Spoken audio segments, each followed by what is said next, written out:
What is up, everybody? Welcome back. Welcome back. Welcome back. Another episode of Emphasis on Sports. I'm your host, Damon Anthony. Now, I've been away for a little bit, whether just work, had a couple surgeries. Don't worry, I'm all right. I had to spend a little time in the hospital. Just had to get myself back together, get myself back right. Health is very important to me. As I've told, everybody, I actually got married at the end of last year. So now health is even more important because I'm sharing my life with somebody.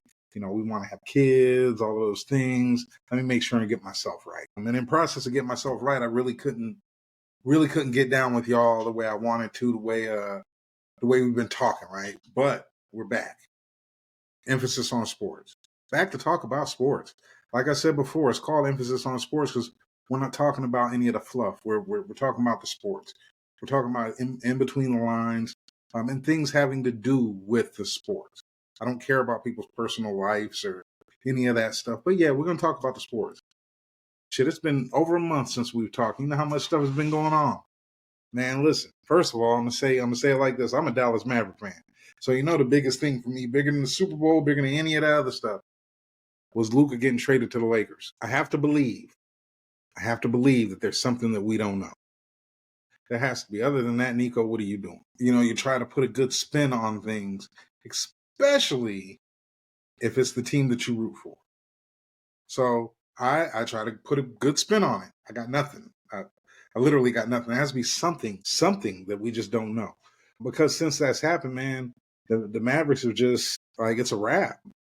Is it the worst trade in the world? No, because Anthony Davis coming. Anthony Davis, makes him still an instant contender, but then he gets hurt. Before he can come back, Kyrie out for the season. Now, in my opinion, it looks like AD just shouldn't play for the rest of the year and see what's going to happen. Is Kyrie going to go ahead and sign his max deal? Is that going to make AD want to show up? What are these other moving pieces and parts in the NBA that may plug in to make the Mavericks better or make the Mavericks worse? I think that's what AD should do for him. One thing I will commend the NBA on, the NBA absolutely took the sales out of the Super Bowl with all the trade stuff. Huge trades, huge movement. The Luka to the Lakers. I've never seen anything take the sales out of the NFL like that did. Usually the NFL runs the roost. NFL is big dog. They do what they want. And Roger Goodell has made it like openly plain. I'll run the sports world. Think about the fact that the NBA has always owned Christmas. Always. Part of Christmas tradition for me is watching basketball on Christmas, watching the NBA. The same way as watching the NFL on Thanksgiving. Watching bowl games on New Year's Day. The NFL don't care nothing about that. The NFL said not only are we gonna have games on Christmas, but we're gonna bring in Beyonce. So just seeing the movement of that week, that trade deadline week, was crazy just as a fan. De'Aaron Fox to the Spurs, really like that one. I know Wemby's out for the rest of the season with his shoulder, maybe potential blood clots. Hopefully he's okay and it doesn't hit him further. But the fact that they were able to keep Castle was huge for them. Really, really big for them. They're a team that, I don't think anyone was expecting them, even if Wemby's fully healthy right now. No one's expecting them to like vie for a title or anything.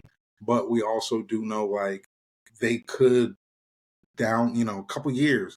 Give this team like 2 years, a couple more picks, they could be good. Now, one thing we do need to watch there is now with Wemby hurt, if they do go into a lull and start losing some games and increase their chances with the lottery, maybe they get flagged. And boy, if you're going to give me a Cooper Flag, Castle, Foxy, Wemby, and then probably Chris Paul riding off into the sunset, they could be good next year. They really could. You look at Jimmy going to the Warriors. That one, I don't know if anybody really expected that one to actually happen, but that one's it's not a bad look. It's not a bad look for the league. It's not a bad look for the Warriors. This is also some place where Jimmy's going now, and Jimmy, you're not the guy. Period. Now Jimmy's in a position where until Steph leaves, Jimmy can scream it from the mountaintop whatever he wants. And the good people in the front office of the Warriors are just going to look at you and say, okay, cool. Oh, you don't want to do this? Don't. No one's going to cry for you. It's going to make you look worse. I think Jimmy actually likes that kind of pressure also. So I do like the Warriors' chances moving forward. I don't know how great they're going to be in the playoffs, but, now it's a different animal on the side of Steph than Clay. Now you have somebody that can hold it down on their own and just kind of, hit Steph when he needs to be hit wide open. Bang, let's go. And let's keep moving. It's going to be interesting to see them play together. The move by the Cavs, bringing in another wing, that low key was one of the biggest moves of the entire trade deadline trade scenario, because what the Cavs really need desperately is wing help against Boston.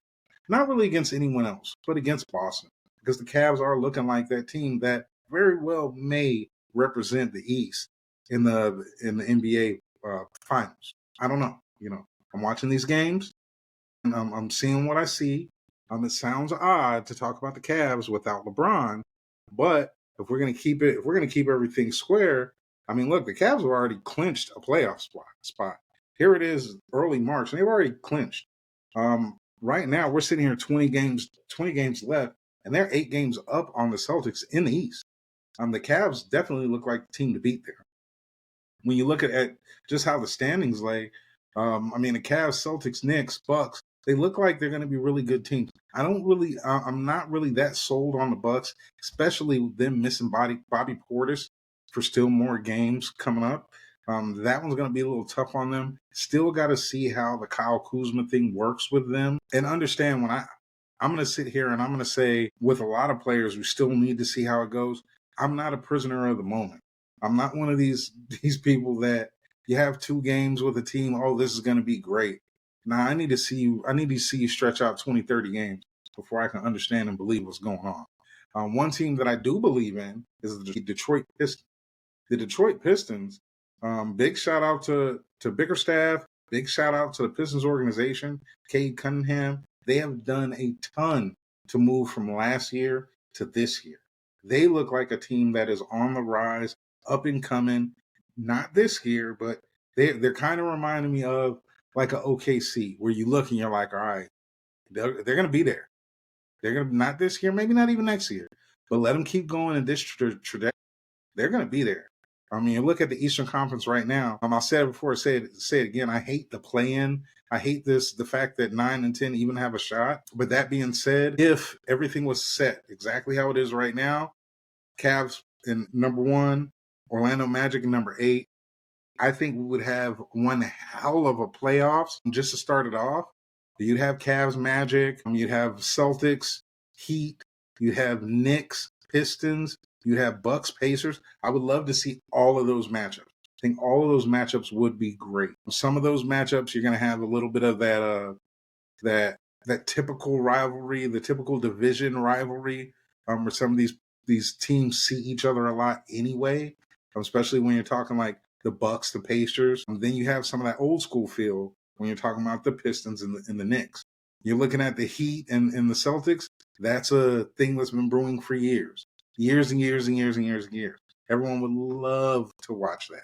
Now you look over in the West, man, and now look, the thing that this trade has done for the Lakers, I think in a lot of ways we're putting too much on it, as far as, Luka being with the Lakers it's another superstar playing with LeBron. That's what it is. Just the same way AD was another superstar playing with LeBron. Only difference is Luka actually plays through a lot of injuries. He doesn't miss but so much time. And he still has to figure out how to play with LeBron. Now, currently, Lakers, they're sitting in second position. Can't really take anything away from them. Can't really talk trash. Can't say nothing. They're playing good ball. They really are. I don't think that means much when the playoffs start. It's going to be a whole different thing. I think Luka at times is going to look for LeBron down the stretch of some of these games to carry them, and that's not LeBron's thing. Never has been. Never, ever has been. We're going to touch on that here shortly. But when you're looking at that, man, the Oklahoma City Thunder still balling. They are a fun young team to watch. Get up and down. SGA comes out and kills every night, everybody. Somebody's out there and they're saying, yeah, well, we held him to 29. That's crazy. SGA's been out there doing his absolute thing. Now you look at that playoff picture, and I'm only going to look 1 through 8. 9, 10, like I said, get all that out of here. And right now, the Mavericks are sitting in 10. I don't see them even touching the playoffs. But you would have the Thunder versus the Clippers. That would be a hell of a matchup to see. Then you have the Lakers versus the T-Wolves. That one, you talking about turn the lights on, let's get it popping. That would be a hell of a series. Then you'd have the Nuggets at the Warriors and the Grizzlies at the Rockets. Now, that Nuggets at Warriors, that would be a hell of a series just because you got Joker versus Steph. Very interesting. Let's see how everything's moving. Everybody getting up and down the floor. The spacing in that series would be something to see. The cutting would be something to see. I would love to watch that series, even though to be honest, there's nothing that would tell me that the Nuggets couldn't win. That'd be a hell of a damn series to watch, as would the Grizzlies and the Rockets. Those are young squads. Those are young squads that are getting after it. I personally like to watch these young squads play. I do. I like to see the next generation. I've been, in my downtime, whether it's watching games, listening to podcasts, watching shows, watching all these different things. And, I get to hear a lot about the different eras. I get to hear a lot about face of the NBA and all of this, that, and the other. Well, I'm just going to throw my 2 cents on this, right? As far as eras go, we are seeing a transitional time in the NBA. I'm going to say these last couple years and probably this year and next year. Transitional time. Because you guys like LeBron, Durant, Steph, Chris Paul, it is about their time. They're about to start transitioning out of the league. James Harden, some of these guys. And what I'm looking at as far as the next generation of NBA stars, I like what I'm seeing. I like the fact that these guys play tough and play hard all the time. They're not soft. They're not. Talk a lot of trash. They really dig into each other. I love seeing that. That's the basketball that I grew up watching. That's basketball I love seeing. I don't care if guys are friends. That doesn't bother me at all.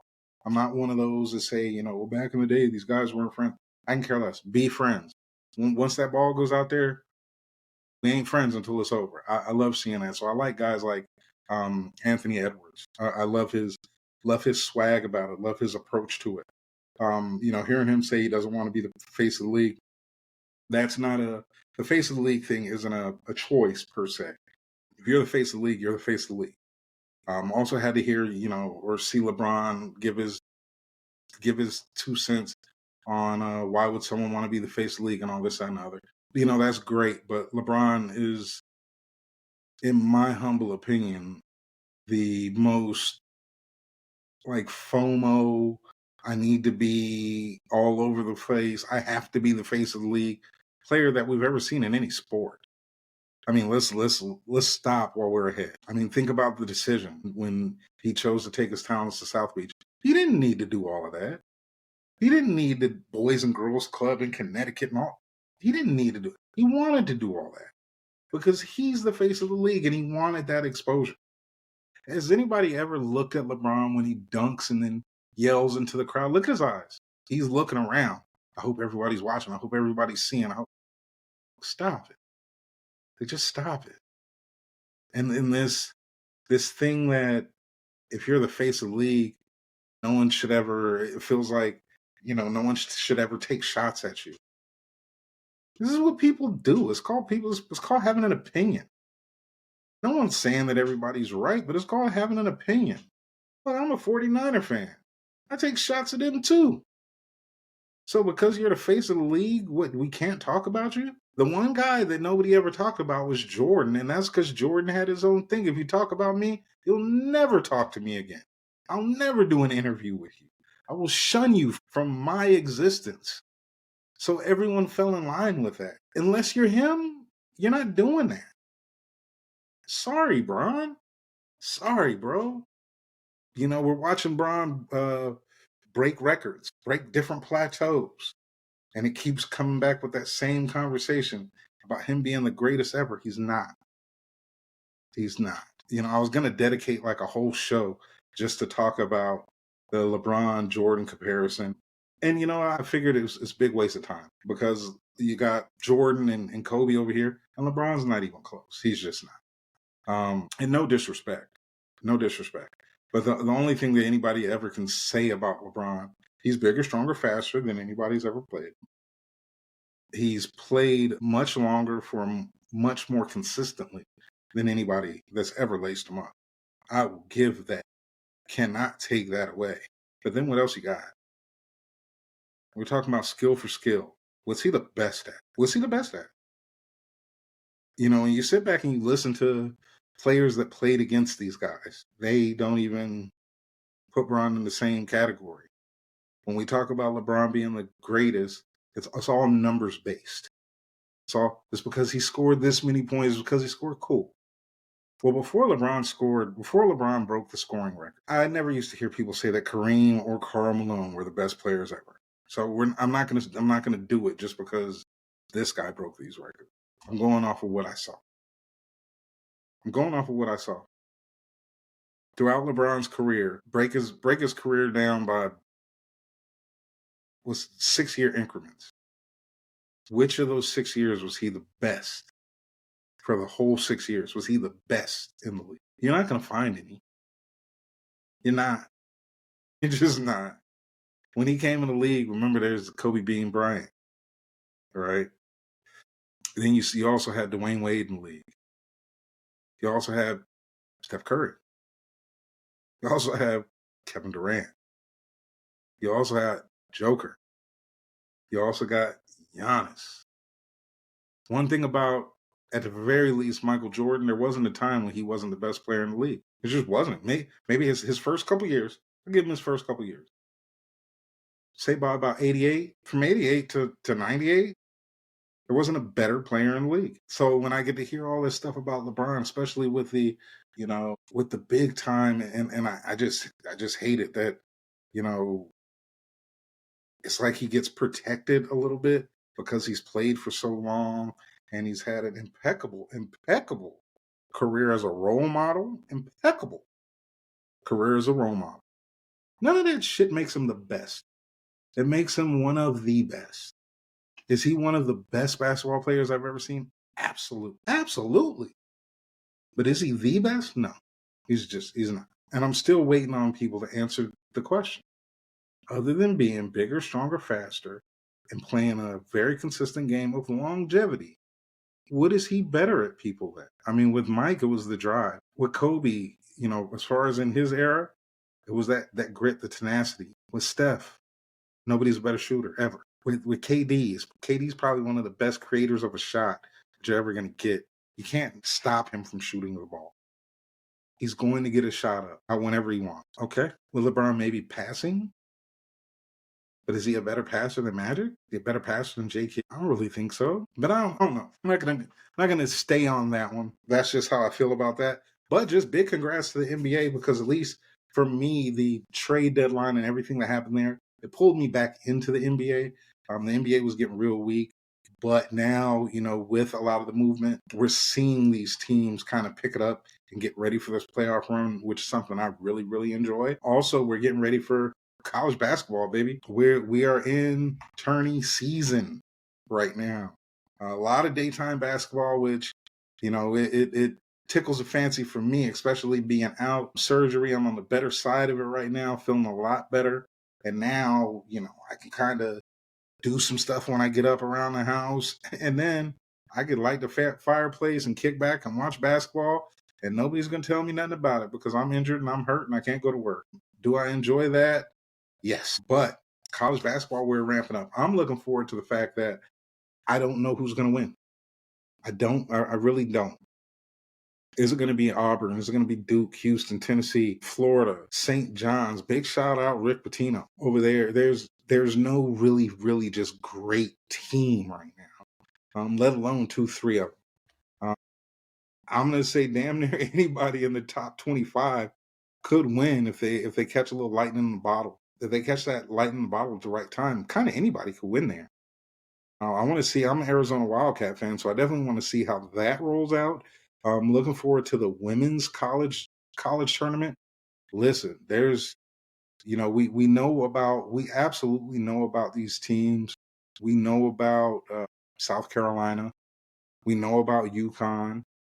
Those are teams that are always, always, always going to be good. But I am really looking forward to seeing USC in the tournament. If anybody hasn't watched Juju Watkins, Juju is an absolute monster. She is reminding me of Carmelo. So I really want to see what that run's going to look like. Because if I've ever seen a women's basketball player that I could just see that what Carmelo did with Syracuse, I'm looking at Juju. It's different than Caitlin Clark. It's different than a lot of these players that we've seen over the years. Way different than a lot of these teams that we've seen over the years. She's a hooper. Different kind of hooper. And I know a lot of people are going to have a lot of stuff to say about that, but she's a much different hooper than Caitlin is. She's going to square you up, take you off dribble. She might go right down the hole, bang, bang, bang. Let's go. Let's get it. I love to watch it, love to see it. It's going to be real interesting, real spooky, because once you get into a tournament, it's what have you done for me tonight? And that's what I'm really loving to see when I see Juju. Also, another team that I'm going to be on the lookout for is Iowa. Right, the young lady, they call her the Lady Shack, Woman Shack. I'm going to be really. I want to see how she looks. I want to see how that goes. Because remember, y'all, any of y'all that don't know, man, when you get into the tournament, it's a day by day thing. It's a day by day thing. You don't really know what's going to happen. Yesterday isn't today. You might have had a great game yesterday, but now you have something else coming in. Iowa State looks really good. I know UConn. I know South Carolina. I want to see how everything rolls out when they actually seed everybody. I'll say early, I like USC to win it all just because of Juju. I think she's going to have that kind of Carmelo Anthony run that was just great to see anybody that watched that. Whether you were a Syracuse fan or not, it was just real cool to see because Carmelo was just unstoppable. It was just really like, hey, who's going to stop this guy? And teams were really locked in on him, and there was nothing you could do. That's what I'm seeing out of Juju. Teams are going to be locked in on her, but I think she's going to find her teammates when she needs to, but she's going to bust people's ass all throughout the tournament, and that's going to be really cool to see. All right. Also, NFL has been rolling thick. Congrats to the Eagles for winning the Super Bowl. This is one of those Super Bowls I really could care less. The Niners didn't make it. The fact that the Niners have been beaten a couple times by the Chiefs, I couldn't rightfully root for the Chiefs. Wasn't going to rightfully root for the Eagles either, to be honest with you. They're an NFC team, talk a lot of trash. I'm good. But, hey, it laid out like it laid out. Eagles put belt to ass, did their thing against the Chiefs. I hope nobody thinks that like the Chiefs window is closed or anything stupid like that. Chiefs will be fine. Whether Kelsey really does come back and play or not, the Chiefs will be just fine. They'll be right back in the AFC Championship, or at least in the divisional round next year. No worries there. On the Eagles side of things, I believe they're going to be just fine. They seem to be reloading. They seem to be making sure people are getting paid right. They did a great thing getting Barkley that money because they should. We saw what Saquon did all season. One of the best seasons that running backs ever had, ever. So he deserved to get that bread. Eagles will continue to be all right. 49ers, I don't really know. I just don't. Traded Debo to the Commanders. Now, I don't know if that instantly makes the Commanders like that much better. Debo didn't have a good year last year. We can harp off of what happened years before, sure, but he just didn't have a good year last year. Same thing, Brock didn't have a good year last year. Brock had a pretty solid year, but just not a good year last year. For all of those 49er fans that want to scream from the mountaintops, don't play Brock Purdy all sorts of money, shut up. I don't know what world that we're living in, man. And this kills me as a sports fan. And even when I watch some of these other teams. But you think about the quarterback of the 49ers, right? Brock Purdy, right? It's 3 years. He's played for 3 years. and we'll just count the whole first year as a starter. So the first year, takes the 49ers to the NFC Championship. Gets hurt the very first play. Okay. Second year, healthy all year. Had a little nick here and there, but takes 49ers to the Super Bowl.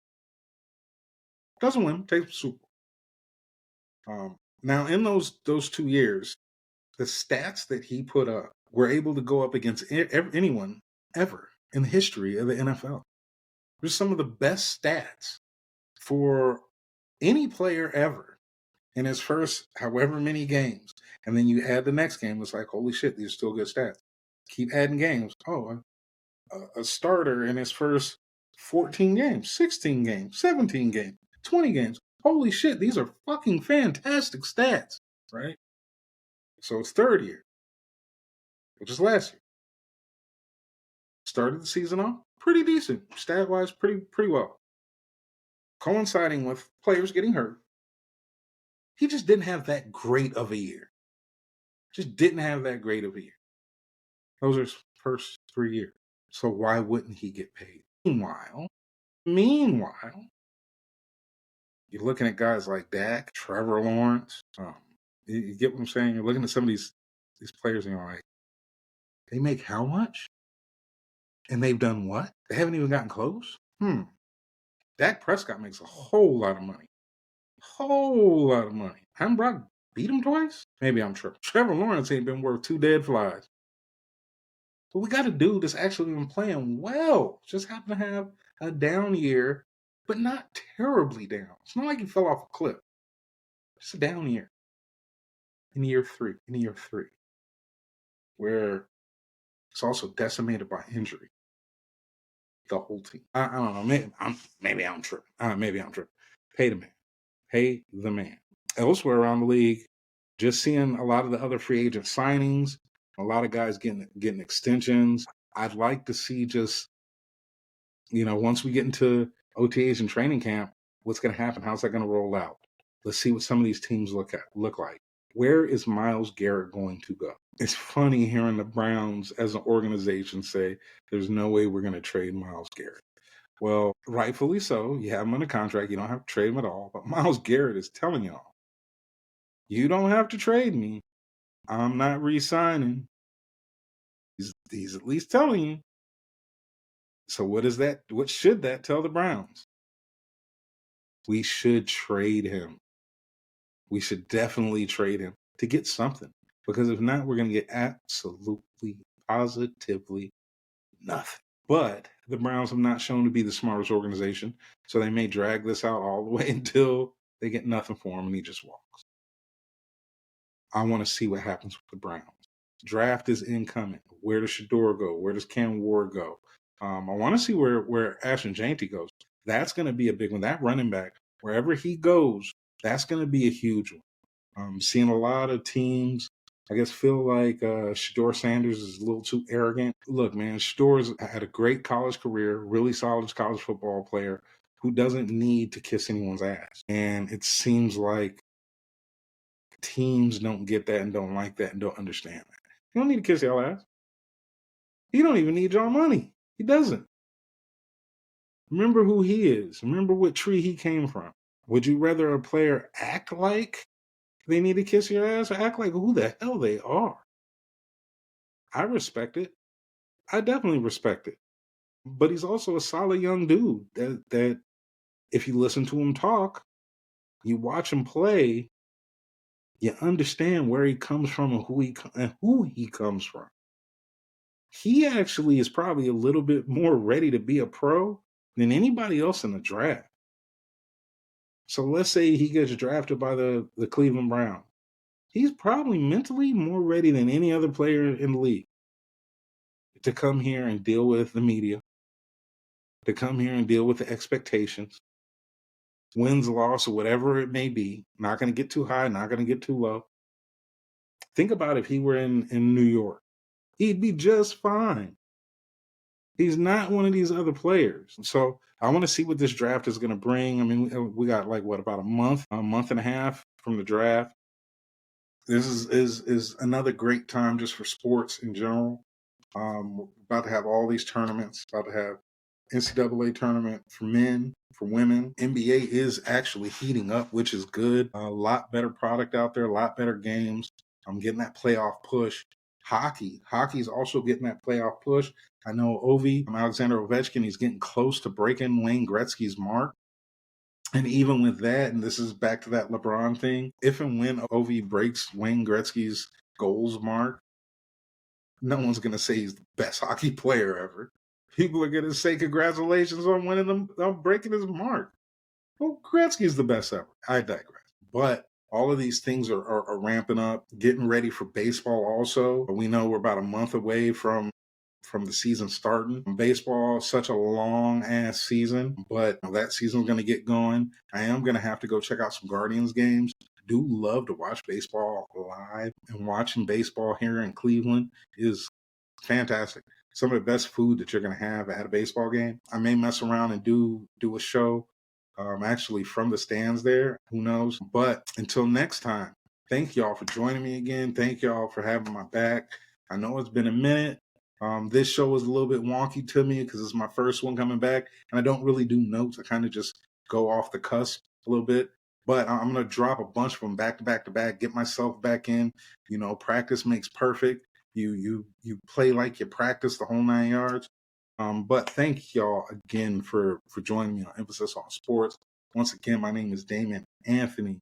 Be good or be good at it. Until next time, I will holler.